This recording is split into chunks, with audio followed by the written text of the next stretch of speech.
Welcome back to my channel. আশা রাখছি তোমরা সকলেই খুব ভালো আছো আর তোমাদের আশীর্বাদে আমরাও খুব ভালো আছি। তো 7:30 বেজে গেছে আর আমি এইমাত্র ঘুম থেকে উঠলাম। ঘুম থেকে ওঠার পর এত পরিমাণে ঠান্ডা লেগে যায় না, কি বলবো, মানে একে তো লেপের নিচ থেকে উঠতে ইচ্ছা করে না, তার মধ্যে ওঠার পর এত ঠান্ডা লেগে যায়। তো চলো ফটাফট সকালের কাজ মানে বাসি কাজটা সেরে ফেলা যাক। ওইদিকে মাও উঠে পড়েছে। সকালের কাজটা না আমি আর মা ভাগ করেই করে নিই, তো সেই জন্য অসুবিধা হয় না। তো এখানে বসে কালকে রাতে হাজব্যান্ড টিভি দেখেছে আর মাথায় তেল দিয়েছে, তারপর আর সবটা তোলা হয়নি। তো এবার সবটা গুছিয়ে নিয়ে আমি ঘরের কাজগুলো সেরে ফেলি। আর হাজব্যান্ড না অনেক আগে ঘুম থেকে উঠে গেছে, আমি ওঠার আগে ও উঠে মর্নিং ওয়াক করতে গেছে। আর মেয়ে এখনও ওঠেনি। মেয়ে যেহেতু রাতে মানে 12:30টার দিকে ঘুমিয়েছে, তো ও বেলা করেই উঠবে। ওর ঘুম থেকে উঠতে উঠতে প্রায় 9টা 9:30 বেজেই যায়। তো এক হিসেবে আমার বেশ ভালোই হয়, সকালের সমস্ত বাসি কাজ হয়ে যায়, এমনকি রান্নাও চাপিয়ে দিয়ে দিই। আর আজকের ওয়েদারটা বেশ সুন্দর, সকাল সকালই দেখো চারিদিকে একদম ঝলমল করছে, রোদ্রু বেরিয়ে গেছে। কালকে সকালেও এরকম সকাল সকালই রোদ্রু বেরিয়ে গেছিলো।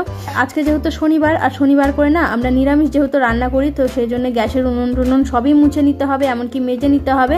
আর কড়াইটা আমি না শুক্রবারে রান্না বান্না সেরেই মেজে রেখে দিই, তাহলে কি বলতো শনিবারে সেরকম আর চাপ পড়ে না। শনিবারে হাঁড়ি তারপর গ্যাস ট্যাসগুলো মুছে নিলে আমার হয়ে যায়।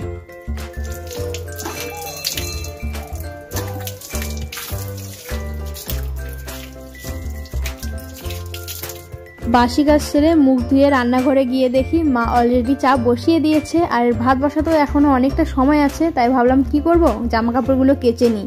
আর শীতের দিন সকাল সকাল জামা কাপড় কেচে দিলে কি বলতো শুকিয়ে যায়, নয়তো 2 দিন লেগে যায় শুকোতে শুকোতে। আর যেহেতু আজকে জ্যাকেট ট্যাকেটগুলো কাচবো, তো সেই জন্য সকাল সকাল কেচে দিলে না অনেকটা সুবিধা হবে। আর একবার যদি রান্নাঘরে ঢুকে যাই, বেরোতে বেরোতে আমার সেই 11টা 12টা বেজেই যায়।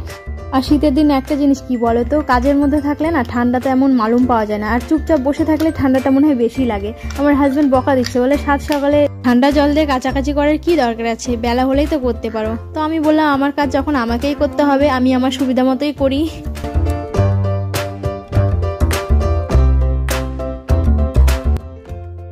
আমাদের বাড়িতে না সারাদিন 1 ফোঁটা রোদ্রু পাওয়া যায় না, যা রোদ্রু এই ছাদেই। গরমের দিন তো তেমন কিছু মনে হয় না, কিন্তু শীতের দিন এই রোদ্রুর জন্য কষ্ট করতে হয়।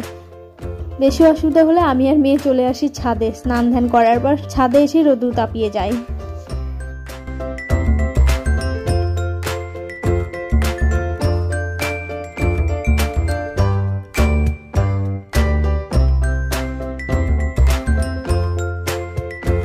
তো এখন বাজে 9টা আর আমার মেয়ে এইমাত্র ঘুম থেকে উঠলো। এইমাত্র বললে ভুল হবে, একটু আগেই উঠেছে। ওঠার পর ওর বাবাই ওকে মুখ টুক ধুয়ে দিয়েছে।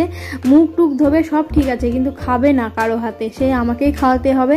যতই ব্যস্ত থাকি, যতই কাজের আমার চাপ থাকুক বা আমার কাজ থাকুক, কিন্তু ওকে খাওয়াতে হবে আমাকেই। না ওর ঠাম্মার কাছে খাবে, না ওর বাবার কাছে খাবে। ও দাদুর কথা তো বাদই দাও, ওর দাদু মানে অসুস্থ। তো এদিকে আমার ভাত হয়ে গেছে, ভাতের হাঁড়িটা নামিয়ে নিলাম। তো ফটাফট রান্না বান্না সেরে নিই, অনেকটা বেলা হয়ে গেছে। হাজব্যান্ড গেছে নদীতে স্নান করতে, এত ঠান্ডাতে ও যায় নদীতে স্নান করতে। আর আজকে যেহেতু নিরামিষ, তো সেই জন্য আজকে রান্না করব ডাল, বেগুন ভাজা, আলু ফুলকপির একটা তরকারি আর পাঁপড় ভাজা।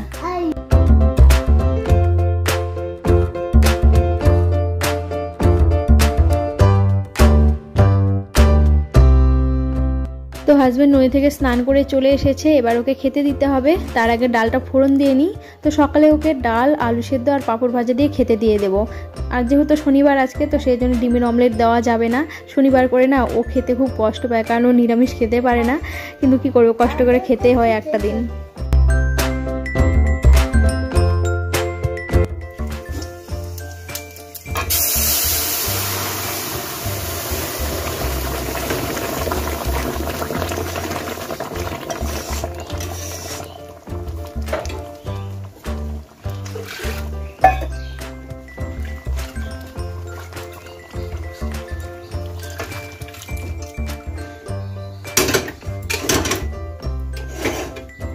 আর ডালে দিয়েছি একটা মূলো, কারণ আমার শাশুড়িমার মূলো খেতে প্রচণ্ড ভালোবাসে, বিশেষ করে ডালে দেওয়া মূলো।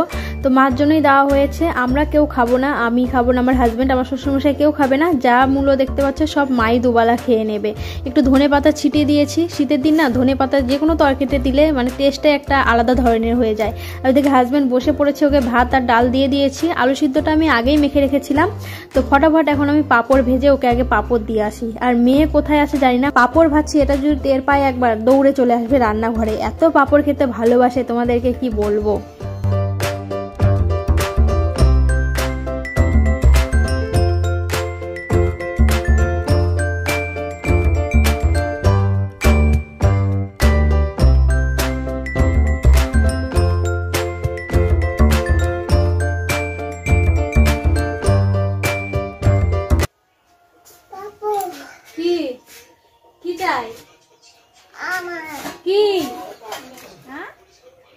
বাবা যা যা।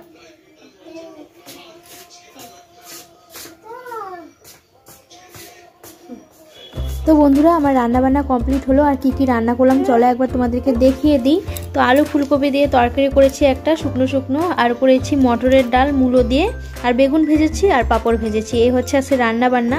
তো রান্নাঘরটা এখন পরিষ্কার করে নিই। আর প্রচণ্ড খিদে পেয়ে গেছে, কারণ অনেকটা বেলা হয়ে গেছে, মেয়েকেও খাওয়াতে হবে। তো রান্নাঘরটা পরিষ্কার করে নিয়ে আগে ঘরে যাই। ঘরে মনে হয় বিছানাটা এখনও গোছানো হয়নি। আমি যতই সকালে উঠি না কেন বিছানাটা গোছাতে গোছাতে অনেকটা বেলা হয়ে যায়। কারণ কি বলো তো, আমি উঠে যাই সকালে, কিন্তু আমার হাজব্যান্ড আর মেয়ে তো ঘুমিয়েই থাকে। বিশেষ করে মেয়ে 9টা সাড়ে 9টার আগে তো উঠবেই না। তো সেই জন্য ওর জন্য বিছানাটা গোছাতে গোছাতে আমার অনেকটা বেলা হয়ে যায়।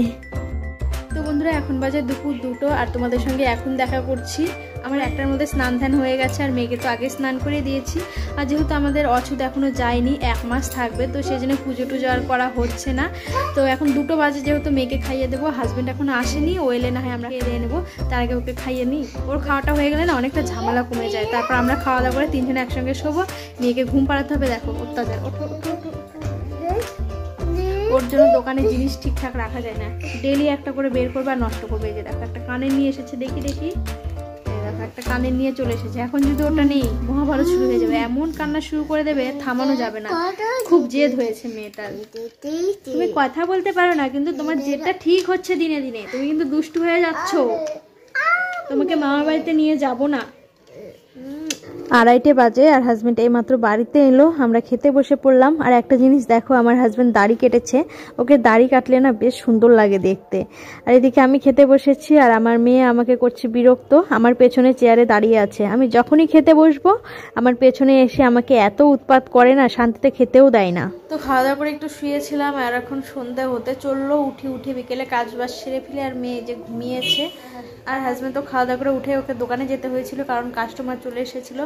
দোকানে ছেলেটা ফোন করেছিল। তো ঠিক আছে বন্ধুরা, আজকে ব্লগটা আমি এখানে শেষ করছি। আমার ব্লগটা যদি ভালো লাগে তো অবশ্যই একটা লাইক করো, আর কমেন্টে জানাও কেমন হয়েছে।